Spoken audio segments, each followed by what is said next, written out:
Bagaimana akhlak kita terhadap penyeru atau ahli bid'ah? Ahli bid'ah itu ikhwannya, antum benci bid'ahnya. Adapun orangnya adalah berhak untuk mendapatkan indahnya sunnah dan indahnya tauhid.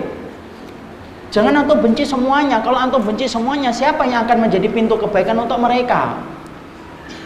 Sampaikanlah kepada mereka dengan cara yang baik, beri hadiah mereka, ngobrol dengan mereka. Kadang-kadang ikhwan kita tidak pernah tahu sebab apa orang itu menerima hidayah tauhid dan menerima hidayah sunnah. Kita tidak pernah tahu ikhwan. Ketika kita tidak paham, jangan meremehkan setiap ikhtiar kita untuk menjadikan orang itu sadar dari kesalahannya. Ini ada kisah nyata. Ada salah satu mu'alaf Cina, itu saya tanya, karena dia menikah dengan tetangga saya muslimah, adik kelas saya di SD. Saya tanya, akhi, antum kok bisa masuk Islam gimana? Ini Ustadz, saya itu sebelum masuk Islam, saya itu ditakdirkan setiap jam 4 pagi itu selalu bangun. Jadi menjelang subuh itu saya selalu bangun. Dan setiap saya bangun, saya melihat ada simbok yang bantu rumah saya. Selalu dia itu sudah bangun, ngambil air wudhu, sholat. Setiap 4:30, selalu begitu, selalu dilakukan oleh beliau. Masya Allah. Kemudian saya itu mikir, keyakinan macam apa ya yang bisa menggerakkan orang untuk bangun di pagi hari, dingin-dingin, menyentuh air, kemudian gerak-gerak yang tidak menentu. Kemudian ditanya, Mbok itu ngapain? Ini sholat. Kan masih dingin, Mbok, kamu kan habis sholat kayak gini kan tidak bisa tidur lagi, kerjaan kamu kan numpuk-numpuk. Tidak apa-apa, mau sama majikan aja saya taat, masa sama Allah saya tidak taat? Masya Allah. Perbuatan simbok tersebut setiap dia membuka pintu, ngambil air wudhu tok, akhi. Masya Allah, apa yang terjadi? Maka menjadikan akhirnya orang itu masuk Islam. Dia akhirnya mempelajari Islam, kemudian bersyahadat. Simboknya itu menyebabkan orang itu masuk Islam. Kan kita nggak pernah tahu. Kita berikhtiar saja.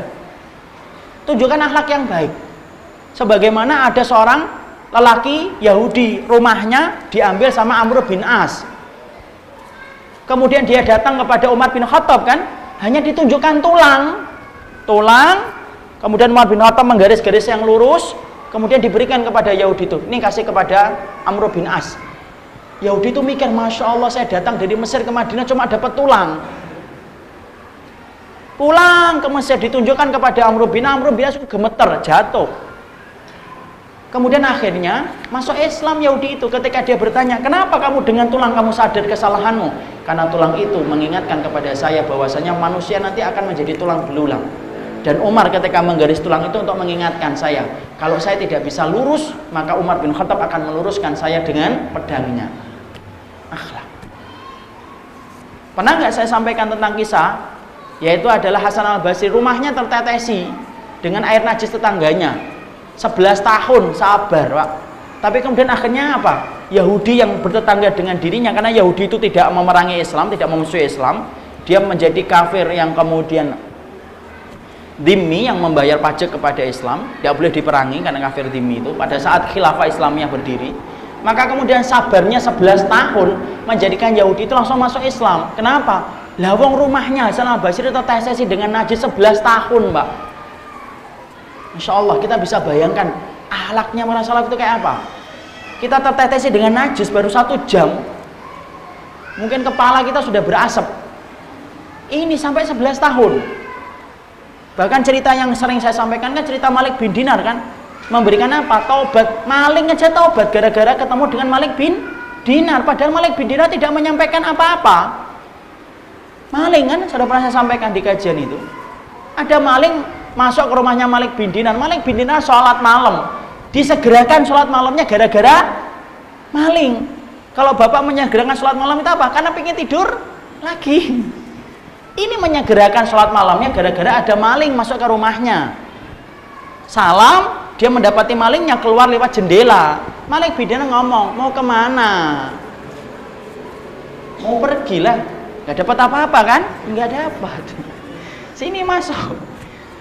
Mau gak aku tunjukkan kepada kamu satu perkara yang lebih baik daripada apa yang kamu niatkan untuk kamu curi?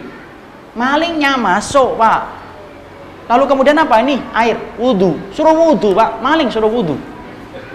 Sholat. Sholat, maling suruh sholat. Wong yang ngikutin kajian hari Sabtu di atau baca belum tentu sholat malam. Ini sholat ya. Kemudian malingnya sholat. Coba Masya Allah. Habis sholat mendapati maling bidina lagi sahur. Kamu lagi ngapain sahur? Untuk apa puasa sunnah? Boleh nggak ikut? Boleh. Coba. Tidak mengatakan qala Rasulullah sallallahu alaihi wasallam ahabba siyami indallah. Enggak. Maling bina cuma mencontohkan saja. Makan, kamu ngapain? Sholat. Ya apa? Sahur, puasa sunnah. Setelah itu sahur, malingnya ikut sahur. Kemudian melihat maling bina ngambil air wudhu, pergi ke masjid. Kamu kemana? Masjid. Sholat apa? Sholat subuh. Boleh nggak ikut? Boleh. Coba, Masya Allah. Pulang dari masjid, Pak. Masya Allah, maling nggak ikut daurah. Dalam beberapa jam saja, sholat malam, ikut sahur, sholat jamaah di masjid. Langsung setelah itu kemudian ingin bermalam di rumahnya Malik bin Dinar beberapa hari. Sampai akhirnya dia menetapkan untuk taubat. Masya Allah. Apa kurangnya itu? Apakah Malik bin Dinar saat itu menyampaikan qala Allahu Ta'ala, qala Rasulullah, qala Allahu Ta'ala, qala Rasulullah? Tidak selalu. Tidak selalu mengatakan itu. Kadang-kadang dengan akhlak yang baik itu justru malah melembutkan orang. Ya, makanya kalau kemudian kita di dalam mendakwai orang pun harus ngerti akhlak itu penting, pemilihan waktu itu penting. Karena Bapak ketika mendakwahkan sunnah tapi tidak ngerti caranya itu juga bubar semuanya. Ada seorang istri baru mempelajari sunnah, pulang ke rumah semangat, suaminya baru terjebak macet, baru buka pintu, istrinya langsung mengatakan qala Rasulullah sallallahu alaihi wasallam. Ini nggak akan diterima lah. Pilih waktu yang baik.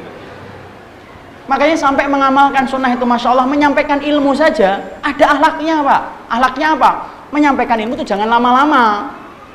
Khutbah Jumat itu yang paling baik yang pendek atau panjang? Tuh pendek. Padahal menyampaikan perkataan Allah, perkataan manusia. Perkataan Allah. Makanya kalau panjangan banyak responnya. Pura-pura batuk. Kadang-kadang ngeliatin jam. Allah ngerti Pak, sampai menyampaikan ilmu yang disampaikan perkataan Allah, Allah pun ngatur bagaimana syariatnya. Sampai khutbah Jumat yang sunnah itu khutbah Jumat yang pendek. Menyampaikan ilmu yang paling baik itu yang panjang atau yang pendek? Yang sedang. Kenapa? Karena kalau kemudian terlalu lama, para salaf itu mengatakan idza talal majlis fakana li syaitan nasibuhu. Kalau majelis ilmu terlalu lama, banyak setannya. Yang asalnya kemudian tidak ngeliatin jam. Yang asalnya tidak berdiri jadi berdiri. Kenapa? Karena memang yang paling afdol pertengahan. Sampai menyampaikan kebenaran pun harus dengan akhlak yang baik, dan akhlak itu ditentukan oleh Allah. Supaya kita ngerti bahwasanya Masya Allah, ketika kita mendapati pelaku bid'ah menyampaikan sesuatu, melakukan sesuatu, maka sikapi dengan cara yang baik. Bahasakan dengan bahasa yang lembut. Memilih bahasa yang menyentuh itu lebih baik. Jangan memvonis dulu. Dan antum harus ngerti urutan-urutannya. Kalau kita mengajarkan orang bid'ah tapi belum mengajarkan tauhid, itu namanya kebalik Pak. Bapak tidak pernah ngajarin dia tentang tauhid, tidak pernah ngajarin bagaimana cara ilmu yang benar. Tiba-tiba ketemu dia membid'ah-bid'ahkan dia, ya salah lah. Harus ditanamkan dulu tauhidnya, akidahnya bagaimana. Baru setelah itu kita menjelaskan ini sunnah, ini iman, ini kufur, ini bid'ah. Supaya tidak salah. Jangan kemudian kita langsung terburu-buru. Man istajala syai'an qabla awanihi uqiba bihirmanihi. Barang siapa yang terburu-buru atas segala sesuatu maka dihukumi haram perbuatan yang dia lakukan.